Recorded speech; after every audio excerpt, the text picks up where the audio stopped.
দেখো আমি কি বানাচ্ছি এখন। এখন বানাচ্ছি পেঁয়াজের পরোটা। পেঁয়াজ পরোটা বানাচ্ছি। এই যে কয়টা হলো পরোটা আমাদের স্টাফিং ভরছি।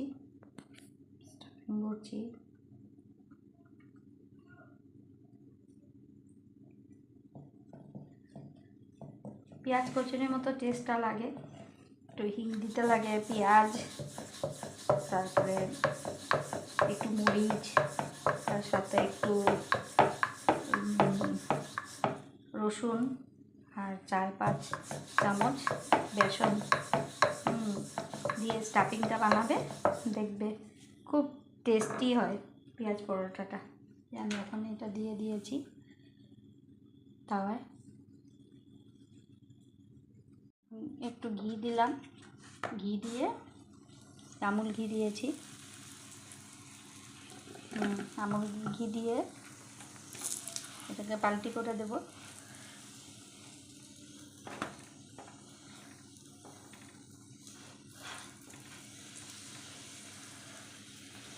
রুটিটা বেশ ফুলকো ফুলকো হয়ে গেছে পরোটাটা।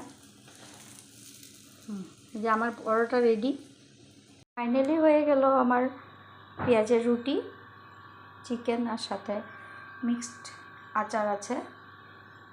কেমন লাগলো আমার রেসিপিটা?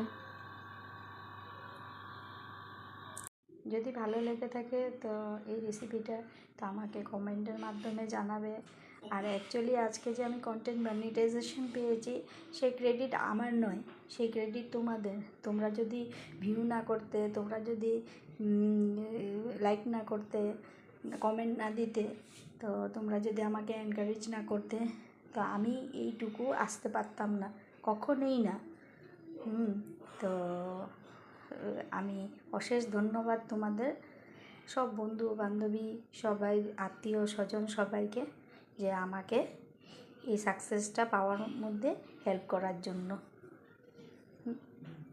টাটা, বাই বাই, ভালো থেকো, সুস্থ থেকো।